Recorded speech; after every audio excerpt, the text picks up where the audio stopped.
Hello teachers! Today we're talking about how to teach the Gavotte in G Major by George Friedrich Handel. It sounds like this.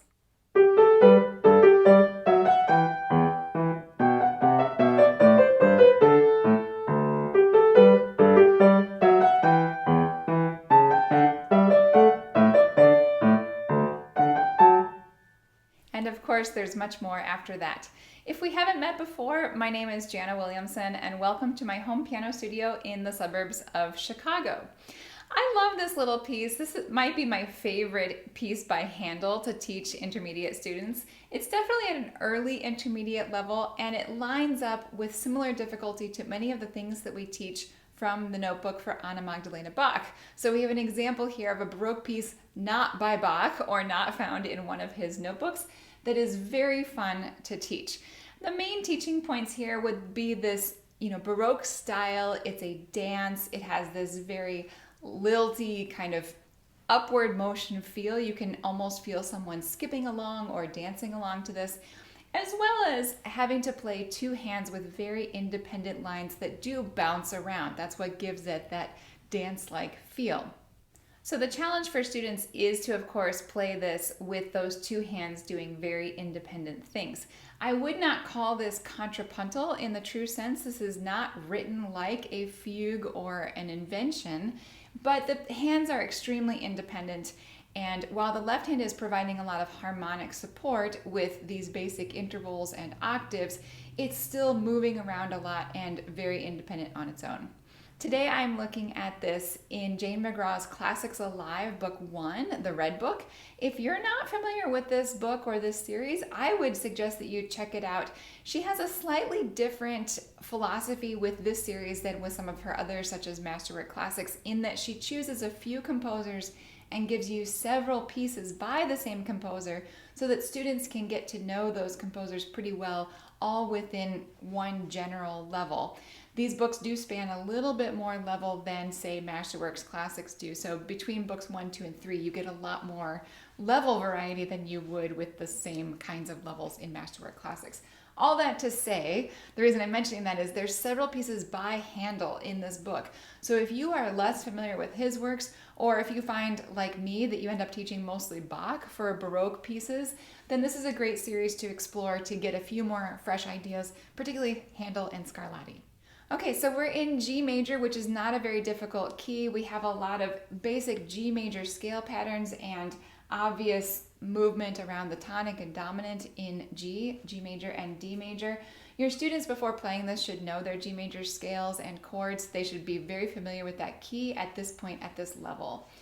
We also have very easy rhythmic values in that we're in common time and it's simply quarter notes and eighth notes.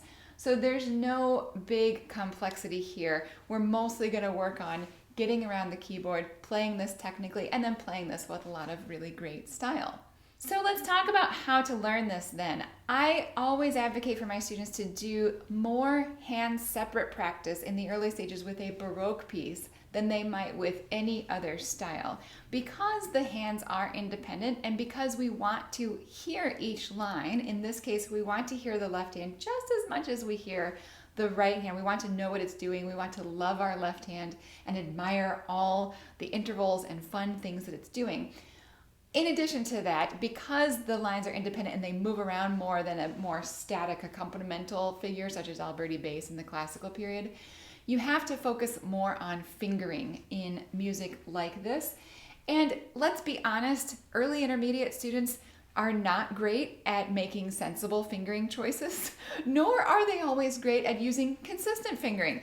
So this is one of the places where a good teacher comes in to help a student make good fingering choices, or to help them observe the fingering choices that have been made in a good student edition, as well as to help them be consistent in that.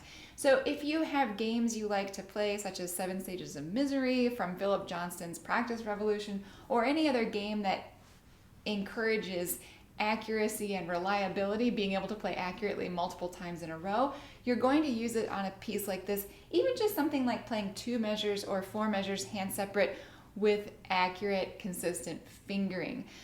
You want to encourage that from the beginning learning stages.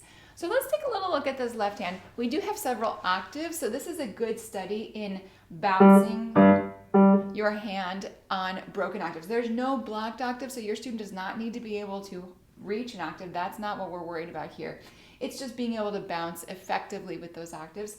We also have other intervals, thirds and fourths, things like that. So if I just play a little bit of this left hand pattern, we have the broken octave, step down to E, and then do that same pattern again. Some steps. And then that last measure 4 there is what I call the minuet pattern. Every minuet that I know, well, I shouldn't say that, but most minuets end on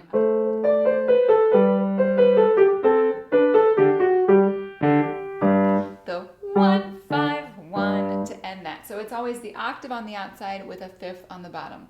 Sometimes you find the minuet pattern going up, ascending. Either way, I still call it the minuet pattern with my students because it's just a very quick way for them to not have to read all 3 of those notes. Once they kind of take a look at it the first time, I say, what is that? Oh, it's the minuet pattern on D. Great, we don't have to read that anymore. You already know that pattern. Can you find the minuet pattern anywhere else? Well, yes, it happens in measure 8, and it happens at the very end on G. So going on from measure 4, I kind of got stalled on the minuet pattern there. We start with this pattern again, same as measure 1, and then this is the same as measure 2, with a different note to end it to take us to D major, to modulate into the dominant. Fourth, another octave, and then the minuet pattern. So I would take a minute with my students just looking at those first 8 measures, finding all the octaves, looking for what other intervals we might have, maybe circling the minuet pattern, maybe circling the octaves, and then practice bouncing around.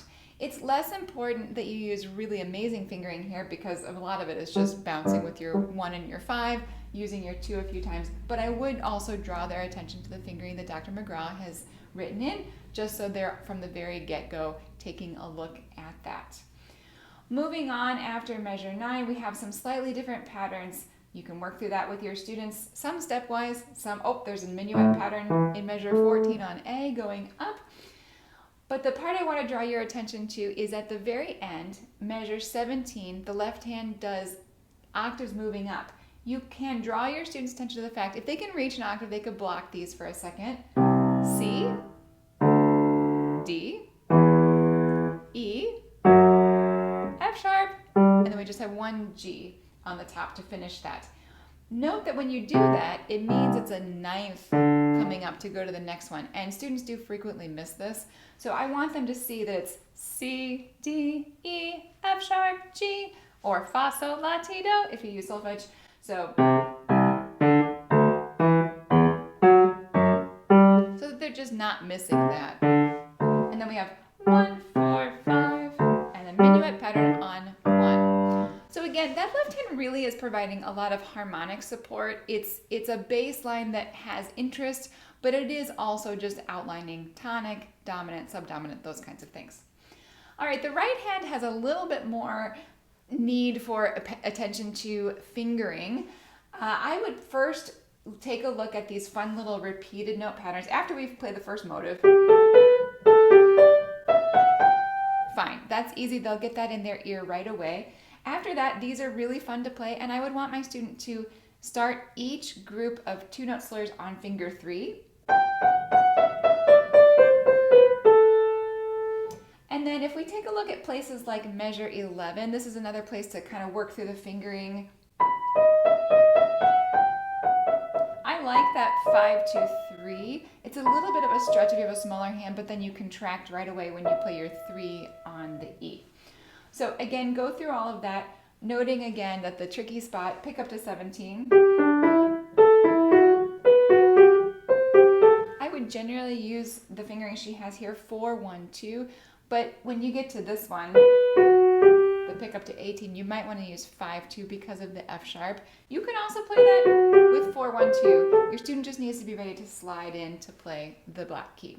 All right, so to give this a lot of good style and dance-like lilt, we are going to use that articulation. I generally would just say play the left hand all detached on this, so it has that nice Baroque cello feel.